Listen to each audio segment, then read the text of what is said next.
Well, hello, Math 7. Welcome back. This is our final lesson before we take our test. This is called Factor Linear Expressions. So we are going to be talking today about how to take these linear expressions that we've been adding and we've been subtracting, and we're going to do what's called factoring, which is the opposite of distribution. So when we distributed, we took a number outside the parentheses and we multiplied by both the terms inside the parentheses. So today we're going to take an expression. We're going to find out what's in common between the two terms. We're going to pull it out, and we're going to factor it out of the expression and put it back so it looked like before we distributed. Before we do that, a couple of vocab words we want to talk about. We're on page 416 in the math book. Monomial is any number, variable, or any number times a variable. Not monomials are the expressions themselves that we're talking about, the linear expressions. So anything that's added or subtracted. So two monomials that are added or subtracted are not monomials. They're called binomials or trinomials. Right? The root word mono means one, bi means two, tri means three. I guess it's a prefix, not a root. Okay.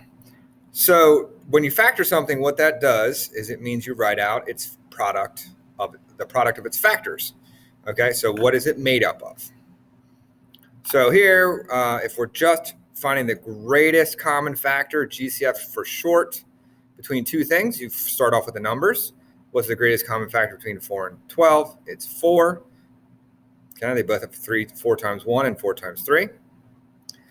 How many x's do each of them have? They both have 1x. Okay, so the greatest common factor number-wise is 4, and the greatest common factor variable-wise is x. Sometimes there's more than one letter. Sometimes when you break apart into the factors, and you can write out, this is called prime factorization, where you write out all the prime numbers. You don't have to do that necessarily unless you really want to, and write out all the letters. You just have to look into the problem and think about what it's broken up into. Sometimes you can see it, sometimes you can't. I always check, does the little one go into the big one? So in this case, 12 does go into 36. So right there, your GCF has to be no more than the smallest number. So your GCF can't be any bigger than 12, 18, or 4. Sometimes it is the smaller number. In this case, 18 is not the GCF. Okay? So here we're going to look, can 12 be the GCF? No. So we're going to break up 12 into 6 and 2. Can it be 6? No. How about 4 and 3? Could it be 4? Yes. 4 can go into 28. So our GCF number-wise is 4. Do they both have variables? No. So it's just 4. Over here, can 15 go into 25? No. So break up 15 into 5 times 3. Can 5 go into 25? Yes. Notice I'm only breaking up the little one, okay? There's no need to break up the big one because the GCF can't be found in there. It has to be found in the little guy. Variable-wise, do they both have x's? Yes. Do they both have y's? No. So it can't be part of the GCF if there's no y in both of them. Coming on over here, can 14 go into 42? 14, 28, 42? Yes.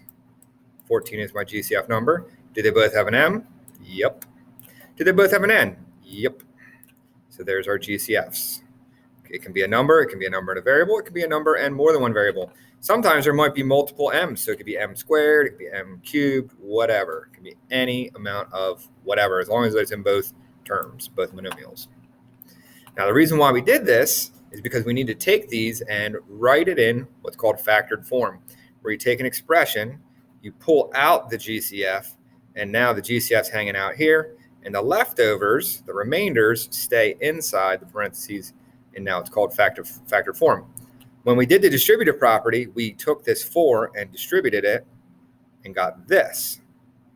Now we're going backwards to write it back in factored form. So here we have, right, you find the GCF between 3x and 9. Start with the little one. Can 3 go into 9? Yes. Do they both have a variable? No. If I divide a 3 out of here, 3 to x divided by 3 is x. 9 divided by 3 is 3. What's the sign between them? 3, a plus. It's as easy as that. Don't overcomplicate things.